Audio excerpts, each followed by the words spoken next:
Hello students and welcome back to channel Siraj Shaikh. आज final account का lecture number 11 होगा, जिसमें हम कवर करेंगे नए points of final account. Start करेंगे आज का क्लास।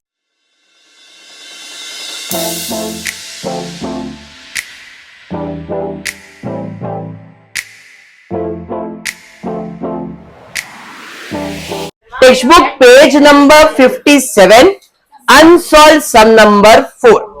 कल के लेक्चर में मैंने आपको डिस्काउंट ऑन डेटर्स का कंसेप्ट करवाया था, याद है? आज उसका सम वो तो रहेगा ही रहेगा, और एक नया पॉइंट बताने वाला हूं, नोट डाउन करके रखना, बहुत इंपॉर्टेंट पॉइंट रहेगा। ठीक है, देखते सम दिया क्या गया है। From the following trial balance of Meera and Madhav prepare trading and profit and loss account for the year end 31st March 2019 and balance sheet as on that date। मस्त अपने को ट्रायल बैलेंस बना के दिया है। अभी तक कहीं पे भी प्रॉफिट शेयरिंग रेशियो नाम का कोई प्राणी दिखा नहीं है, मतलब दो पार्टनर है, जो भी प्रॉफिट आएगा वो इक्वली बटेगा। यहां तक क्लियर? पक्का? चलिए, अब पहला काम है मार्किंग करेंगे, कौन सा चीज किधर जाएगा। अगर वो गुड्स से रिलेटेड है तो ट्रेडिंग अकाउंट, खर्चा या फायदा है तो profit and loss account, partner से रिलेटेड है तो पार्टनर्स कैपिटल अकाउंट, और अगर वो असेट्स या लायबिलिटीज है मतलब बैलेंस शीट में जाएगा। बराबर है क्या नहीं? अरे यस। चलिए स्टार्ट करते हैं। पहला है स्टॉक। क्या होता है? गुड्स, और गुड्स है मतलब किधर जाएगा? ट्रेडिंग अकाउंट, तो मार्किंग करेंगे ट्रेडिंग अकाउंट। बराबर। Debtors asset, bill receivable anything receivable is my asset. Purchase, क्या परचेज करते हो? गुड्स मतलब trading account. Very good. Return, carriage inward, carriage outward, basic चीजें मालूम है ना ये सब? चलिए ठीक है। मोटर व्हीकल आपका प्रॉपर्टी, आपका असेट है। General expenses, expenses profit and loss. Export duty, export duty, export duty,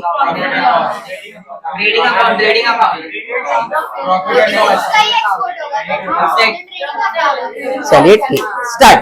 फिर से मैंने ऑलरेडी इससे रिलेटेड एक वीडियो आपको बता दिया था। मैंने लेक्चर में क्या बताया था?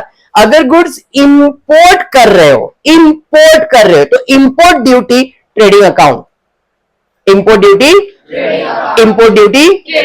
लेकिन वही जगह पे अगर गुड्स में एक्सपोर्ट कर रहा हो तो बेच रहा हूं, सेल्स नहीं, प्रॉफिट एंड लॉस।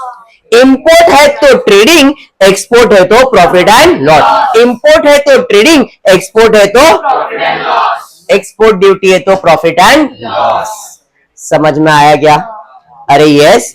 आगे बढ़ेंगे, उसके बाद प्रॉफिट एंड, ये फॉर 3 इयर्स उसी के साथ है। ठीक है, आगे बढ़ेंगे। नेक्स्ट, उसके बाद printing and stationery, profit and drawing, partners capital, lease hold premises, asset, cash asset, furniture asset. बराबर है। बैंक ओवरड्राफ्ट, इधर टाइपिंग मिस्टेक हुआ है, प्री लिख दिया है बट है लायबिलिटीज। आगे क्वेश्चन में मैंने करेक्शन कर दिया है, तो ये बैंक ओवरड्राफ्ट किधर जाएगा? लायबिलिटीज में। ठीक है। Bills payable, liabilities, creditors, sales, outstanding rent, गलत, profit and sorry liabilities. Outstanding rent मतलब रेंट देने का बाकी है, anything payable is my liability, तो outstanding rent liabilities. Unpaid wages, liabilities.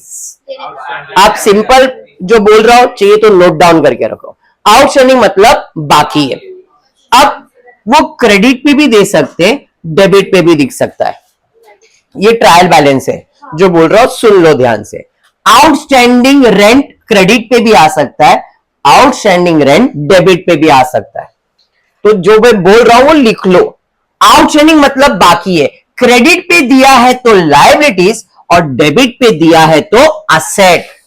Outstanding credit पे दिया है तो लायबिलिटीज और डेबिट पे दिया है तो असेट। आउटस्टैंडिंग क्रेडिट पे दिया है तो लायबिलिटीज और डेबिट पे दिया है तो असेट। अब सेम चीज है प्रीपेड के लिए।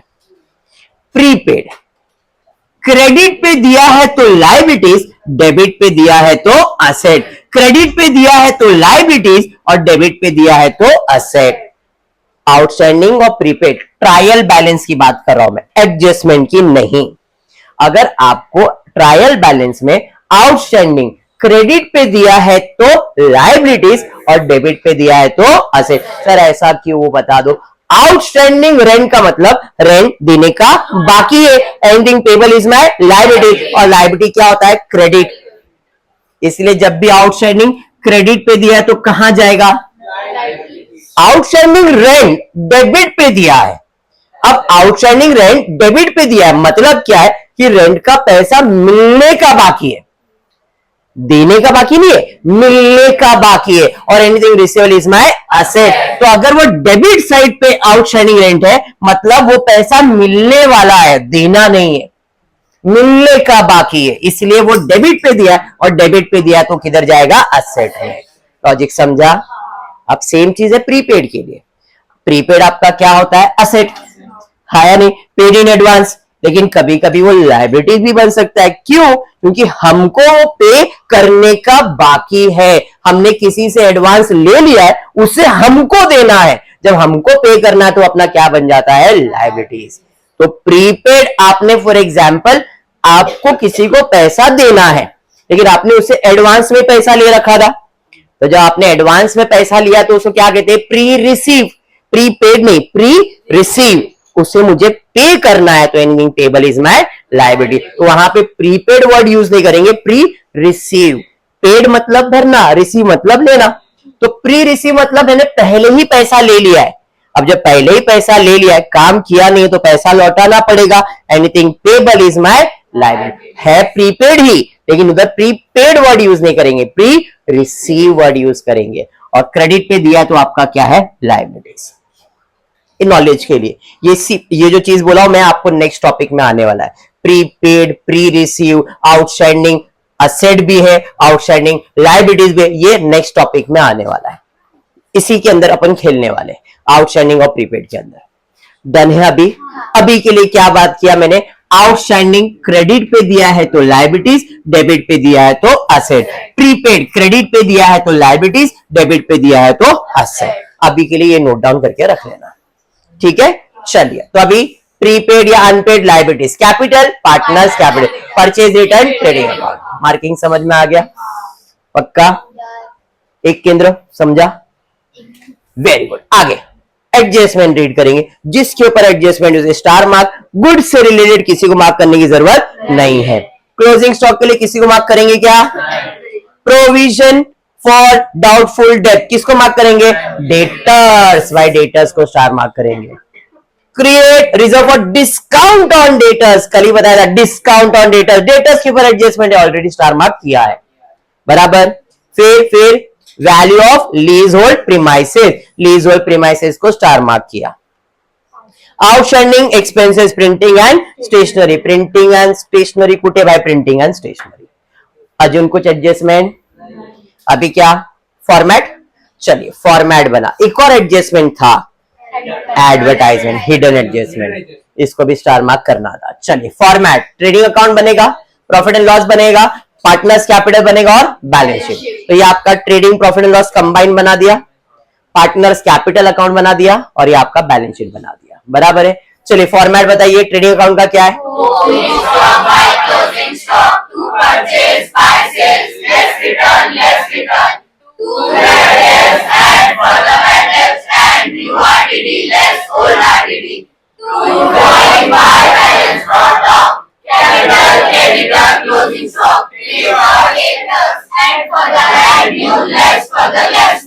डन है फॉर्मेट अच्छे से, पक्का। चलो क्वेश्चन आ गया है, अब अपने को सिर्फ पोस्टिंग करना। पोस्टिंग करने के लिए भी ज्यादा सोचना नहीं है, मार्किंग किया हुआ है, खाली पोस्ट करते जाओ। स्टॉक किधर जाएगा, ये आपका ट्रेडिंग अकाउंट है। ये कौन सा स्टॉक है, अच्छा आएगा तब एक्सप्लेन करता हूं, ठीक है, वेरी गुड। स्टॉक कहां जाएगा, ट्रेडिंग। वो कौन सा स्टॉक है, ओपनिंग स्टॉक। तो ओपनिंग स्टॉक पहले से लिखा है, खाली अमाउंट आउटर कॉलम में 25,000। डेटर्स कहां जाएगा, अच्छा स्टार मार्क है मतलब एडजस्टमेंट है, 80,500। डेटर्स लिख के रखा है 80,500। अरे समझा क्या, पक्का समझा। बढ़ेंगे नेक्स्ट, उसके बाद क्या है, डेटर्स के बाद है बिल रिसीवेबल, कहां जाएगा, असेट में। कोई एडजस्टमेंट है क्या? नहीं। Bill receiver directly outer column में। नेक्स्ट, बिल रिसीवर के बाद क्या बाबा? परचेज। कहा जाएगा? ऑलरेडी लिखा हुआ है अमाउंट इनर कॉलम में 2,08,500। रिटर्न्स, कौन सा रिटर्न है? सेल्स रिटर्न है, तो सेल्स रिटर्न में माइनस हो जाएगा 1,000। उसके बाद एक कैरेज इनवर्ड, कहां जाएगा? एडजस्टमेंट है क्या? नहीं, तो टू कैरेज इनवर्ड कितना है अमाउंट? 3,000 रुपीज।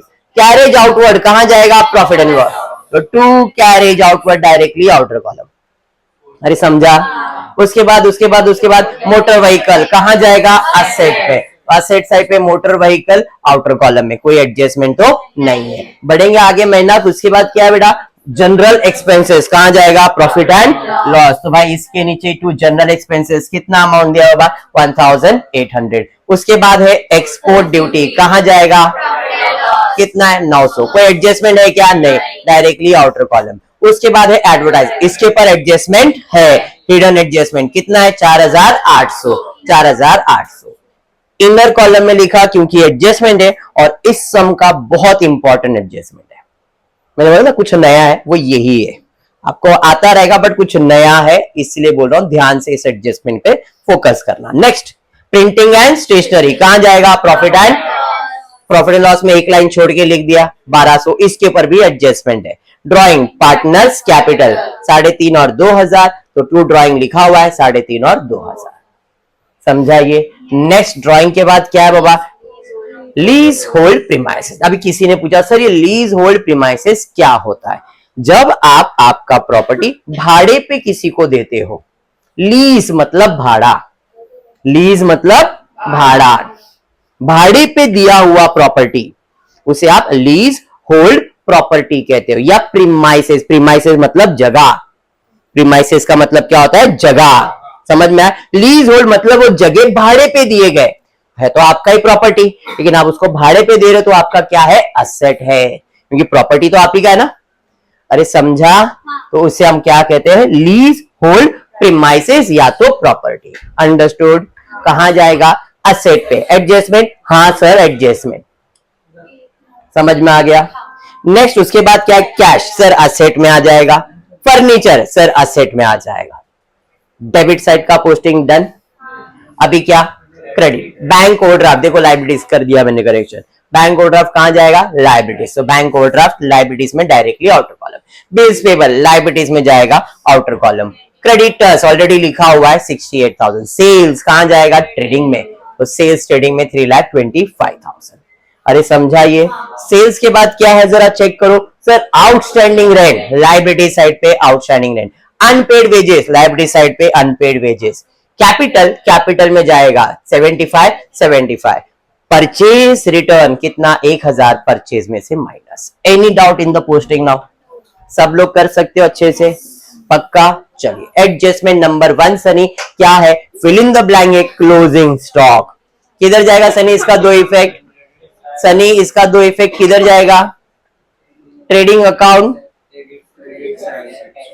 बोलो। सनी कितनी बार ये एडजस्टमेंट किया हमने? Closing stock is valued ₹32,000। Trading account पे क्रेडिट साइड, बैलेंस शीट पे asset side. Fill in the blank हमारे फॉर्मेट में हमने लिख के रखा हुआ है, खाली अमाउंट भर दो। Closing stock 32,000, closing stock 32,000। दो बार क्यों लिखा? बिकॉज एडजस्टमेंट है, and every adjustment have to effect, one debit one credit. समझ में आ रहा है ये? चलिए ठीक है, बढ़ेंगे। नेक्स्ट एडजस्टमेंट पे क्या दिया है? Provide provision for doubtful debt ₹2,000। Time please, बाद में, अभी नहीं। Create reserve for time please, अभी नहीं, बाद में। समझ में आया क्या? तो ये दोनों एडजस्टमेंट लास्ट में सॉल्व होगा।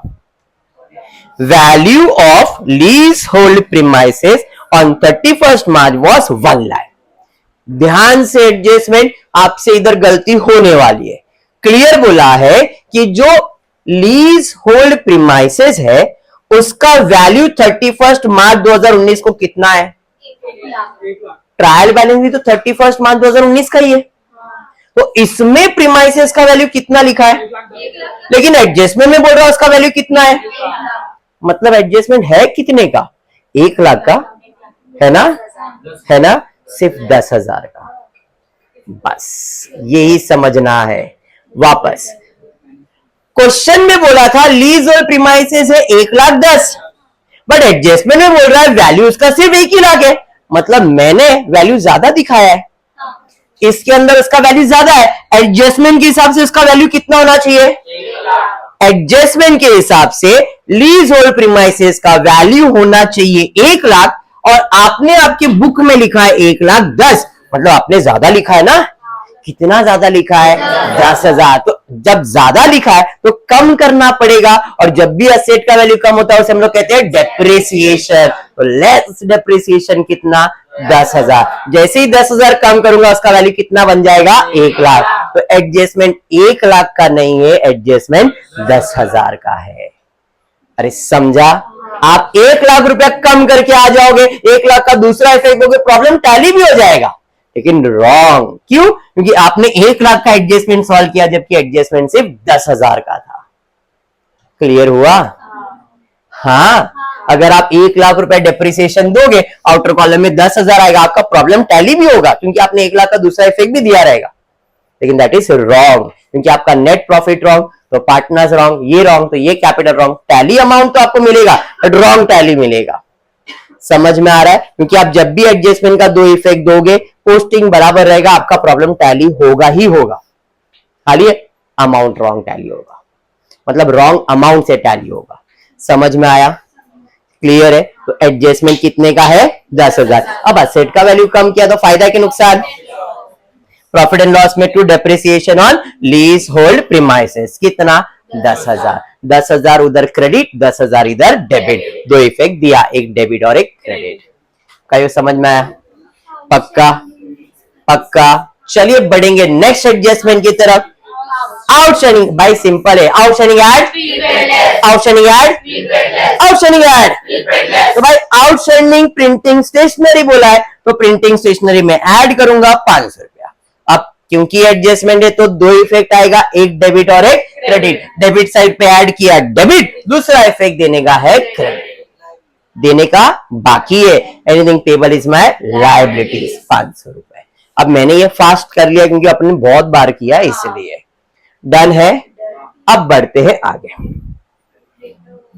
Provision, time place, RDD, time place. Time place लिया था, तो जब भी ये टाइम प्लेस वाला एडजस्टमेंट आएगा सिर्फ एक ही चीज पूछने का, अमाउंट या परसेंटेज, अमाउंट या परसेंटेज। अमाउंट सर दोनों है, अमाउंट भी है परसेंटेज भी है, तो पहले अमाउंट बाद में परसेंटेज, पहले अमाउंट बाद में परसेंटेज, पहले अमाउंट बाद में परसेंटेज। तो पहले अमाउंट सॉल्व करेंगे। कितना अमाउंट है? 2,000। अमाउंट दिया है तो फर्दर बैड डेट, परसेंटेज दिया है तो अमाउंट दिया है तो फर्दर बैड डेट, परसेंटेज दिया है तो अमाउंट दिया है तो फर्दर बैड डेट, परसेंटेज दिया है तो और अमाउंट दिया है तो फर्दर बैड डेट्स। लिख के रखा है फर्दर बैड डेट्स 2,000 इधर, फर्दर बैड डेट्स 2,000 इधर, हो गया। अरे समझा? अब परसेंटेज दिया है बट परसेंटेज में डिस्काउंट वर्ड यूज किया है। इसके पहले अगर यहां पे डाउटफुल डेप्थ बोला रहता तो न्यू आरडीडी है, लेकिन डिस्काउंट वर्ड आ गया मतलब वो न्यू आरडीडी नहीं है, उसको अलग से दिखाना है। कितना परसेंट दिखाने का है? चलिए फिर 3% कैलकुलेट करते। डेटर्स का वैल्यू कितना है? 80,500। उसमें से बैड डेब्ट्स कितना माइनस किया? 2,000। जब 2,000 इसमें से माइनस होगा 78,500 हो जाएगा। अब इसका कितना परसेंट कैलकुलेट करना है? तो मैं 1% इसका कैलकुलेट करता हूं 785, और एक 1% 785, और एक 1% 785, हो गया ना 3%। 15 बराबर 24 and 1 25, 21 and 2 23। कैलकुलेशन समझा? और जिसको नहीं समझा है 78,500 इंटू 3 अपॉन 100 मल्टीप्लाई करके चेक करो, यही आंसर आएगा। ठीक है? अरे समझा? चलिए ये क्या कैलकुलेट किया मैंने? तो क्या न्यू आरडीडी लिख सकता हूं क्या मैं? इधर अलग से लिखना पड़ेगा, less reserve for discount on debtors. कितना? 2355 बराबर एक इफेक्ट इधर हो गया, दूसरा इफेक्ट प्रॉफिट एंड लॉस में ही जाएगा। न्यू आरडीडी में लिख सकता हूं क्या मैं? नहीं, अलग से टू रिजर्व फॉर डिस्काउंट 2355। कल भी सेम एडजस्टमेंट किया था, याद है? डिस्काउंट फॉर डेटर्स, उधर डिस्काउंट फॉर डेटर्स वर्ड, ये reserve for discount on debtors, one and the same. Clear है? पक्का? ये सब कल के जैसा ही था। जो नया एडजस्टमेंट अब सॉल्व करने जा रहा हूं, जरा ध्यान देना। आपने ये एडजस्टमेंट पहले भी सॉल्व किया, बट आज इसको इतना एम्फसाइज क्यों कर रहा हूं, जरा ध्यान देना। एडवर्टाइजमेंट कितना खर्चा किया है? कितने साल के लिए? सिर्फ इतना होता, और ये नहीं होता, सिर्फ इतना ही होता। ध्यान से सुनना चाहिए, तो नोट करके रखना। एडवर्टाइजमेंट और खाली बोला रहता फॉर 3 इयर्स, खत्म। इसका मतलब मैंने 4800 का जो खर्चा किया है वो कितने साल के लिए किया है? तो एक साल के लिए कितना? तो 4800 डिवाइडेड बाय 3, एक साल का 1600 होता। एक साल का 1600 मतलब मुझे सिर्फ एक साल का ही रिकॉर्ड करना है। मैंने 3 साल का किया, मतलब 2 साल ज्यादा किया है। तो एक साल का 1600 है, तो 2 साल का कितना? 3000। और ये क्या बन जाता? Pre paid. समझ गया? तो आप इसमें से माइनस कितना करते? 3200। बट अभी ये एडजस्टमेंट ऐसा नहीं है, अभी ये एडजस्टमेंट ऐसा नहीं है। तो ध्यान से सुनो, अब क्या है। आपने एडवर्टाइजमेंट का खर्चा 4800 किया है, कितने साल के लिए? 3 साल के लिए का मतलब है, क्योंकि डेट दिया है, तो 3 साल को मैं कन्वर्ट करता हूं मंथ में। 3 इयर्स यानी कि 36 मंथ्स। क्योंकि डेट दिया है ना, इसलिए मैंने इसको कन्वर्ट कर दिया मंथ्स में। ठीक है? हमने इसके पहले भी एक एडजस्टमेंट किया मंथ में कन्वर्ट करके, बट नहीं याद है तो फिर से एक बार। 3 साल मतलब 36 मंथ। आपने खर्चा कभी से स्टार्ट किया है? 1 अक्टूबर। आपका साल चालू होगा अप्रैल में, खत्म होता है मार्च। अप्रैल 2018 से लेके 19। आपको कैसे मालूम पड़ा? आपका ईयर एंड क्या है? जब साल 19 में खत्म होगा तो चालू होगा अप्रैल में। अक्टूबर 2018 को खर्चा आपका चालू हुआ, इस तारीख से लेके 36 मंथ तक का खर्चा किया है। अक्टूबर से खर्चा चालू हुआ ना, तो इस साल आपके लिए खर्चा अक्टूबर, नवंबर, दिसंबर, जैन, फेब, मार्च, सिर्फ 6 महीने का ही इंपॉर्टेंट है। बाकी 30 महीने का एडवांस है। 36 मंथ्स में से सिर्फ 6 महीने का ही खर्चा मेरा है ना, बाकी 30 महीने का तो एडवांस है। अरे समझा? समझा? जो आपने 4800 का खर्चा किया वो कितने साल के लिए किया है? 3 साल मतलब कितना मंथ्स? आपके साल में, आपके इस साल में अक्टूबर से वो खर्चा चालू हो रहा है और मार्च तक ही जाना है, तो अक्टूबर से मार्च कितना महीना हुआ?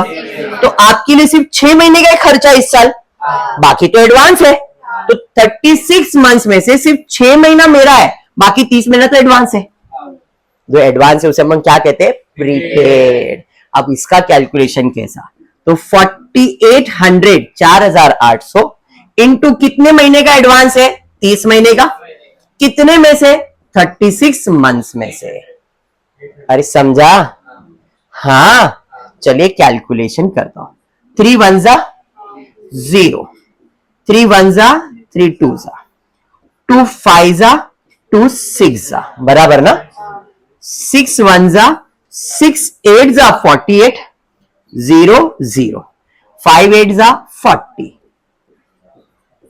मतलब एडवांस कितना दिया है? समझ में आया? अरे समझा? तो आपका प्रीपेड कितना है? कैलकुलेशन समझा या बाउंसर गया? यही इंपॉर्टेंट है, बाकी कुछ भी नहीं है इस सब में। This is only important. 3 years और डेट दिया है, तो 3 साल को मैंने कन्वर्ट किया मंथ्स में, कि भाई जो 4800 का एडवर्टाइजमेंट का खर्चा है वो कितने मंथ्स का है?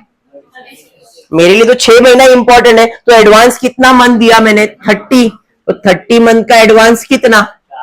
Cross multiply 4800 into 30 divided by 36 बराबर। कैलकुलेशन करो, डिवाइड करके आपको आएगा 4000 रुपए। तो आपका प्रीपेड कितना है? 4000। अंडरस्टूड? अगर ये डेट नहीं होता तो आपका प्रीपेड कितना आ रहा था? 3200। तो जरा ध्यान रखना, जब भी आपको 1 साल 2 साल बोला है, खाली इतना ही बोला है, तो डायरेक्टली ईयर से डिवाइड कर दे। लेकिन अगर डेट आ गया तो आप उसको कन्वर्ट कर दो मंथ्स में, और फिर देखो कितना मंथ्स का एडवांस है, उतने मंथ्स का कैलकुलेशन करो और उतना आप प्रीपेड दिखा दो। लॉजिक क्लियर है अभी इस एडजस्टमेंट का? पक्का क्लियर है? 100%। चलिए, तो अभी अपने को मालूम पड़ गया प्रीपेड कितना है, 4000 कम कर दिया, एडवांस दिया है, मतलब आपका असेट है, prepaid advertisement 4000। That's it, some is completed. ठीक है, क्लोजिंग करते सबको आउटर कॉलम में। इधर से 1000 कम 2,07,500, इसमें 1000 कम 3,24,000, बाकी कुछ भी है क्या? नहीं, यही टोटल ज्यादा लग रहा है मेरे को, 3,56,000। चलो माइनस कर रहे, जिसको नहीं आ रहा है ध्यान से देखना।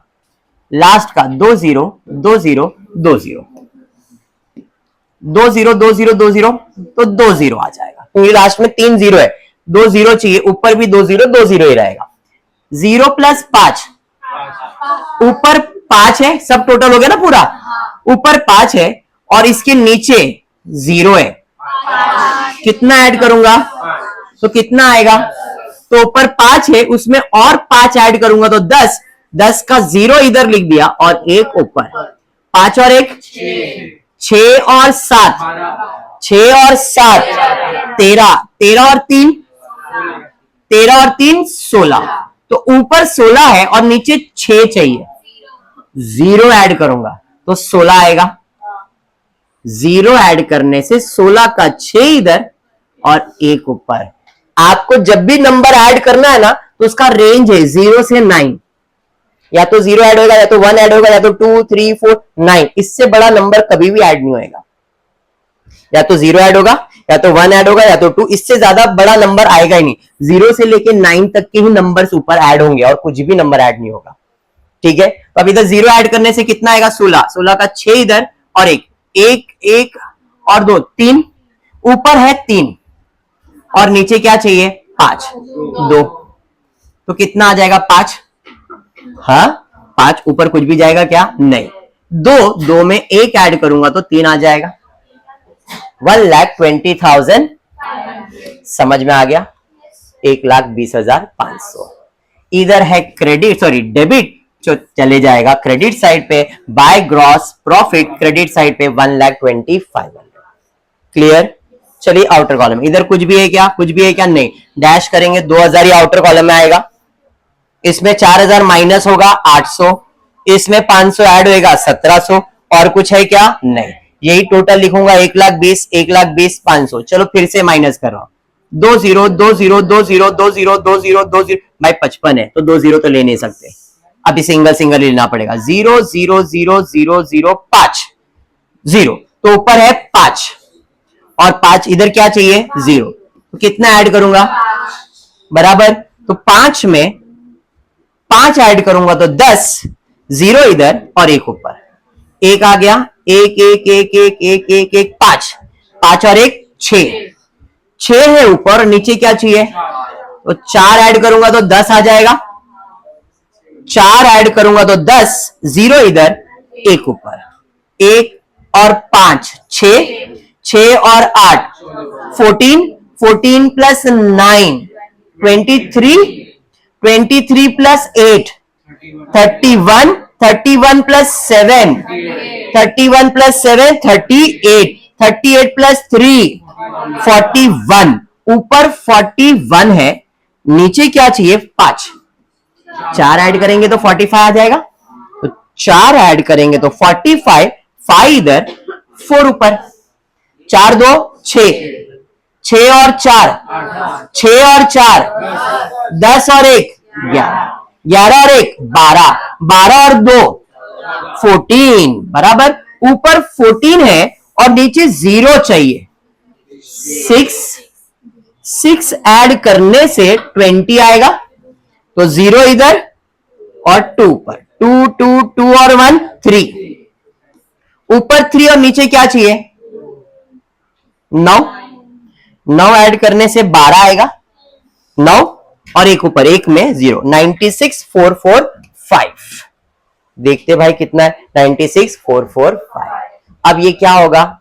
बटेगा दो पार्टनर में, वो भी इक्वली 96,445 इक्वली बांटो, या तो ऐसा 90,000 6,445, 90 का आधा 45,000, 6,000 का आधा 400 का आधा 40 का 25 का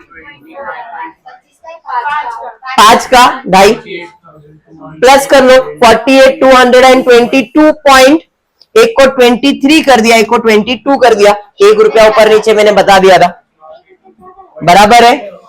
पॉइंट आधा आधा ना, तो हाफ हाफ में एक को 3 एक को 2 दे दिया, इधर डेबिट, बराबर है। अब इसका टोटल लोगे, माइनस करोगे और जो भी है वो कैपिटल में जाएगा, कैपिटल का टोटल सबको आउटर कॉलम में डालो और आपका बैलेंस शीट डालिए। समझ में आ गया सम? पक्का? सेम आपको अनसॉल्व सब में सॉल्यूशन नहीं दिया है, बट अनसॉल्व सब में gross profit, net profit, tally amount दिया है सॉल्यूशन में, आप चेक कर सकते हो। ठीक है क्या? तो आज के क्लास में इतना ही करते हो। वीडियो पसंद आए तो प्लीज वीडियो को लाइक कर देना, फ्रेंड्स ग्रुप में शेयर करना, चैनल को सब्सक्राइब करना। Thank you for watching the video.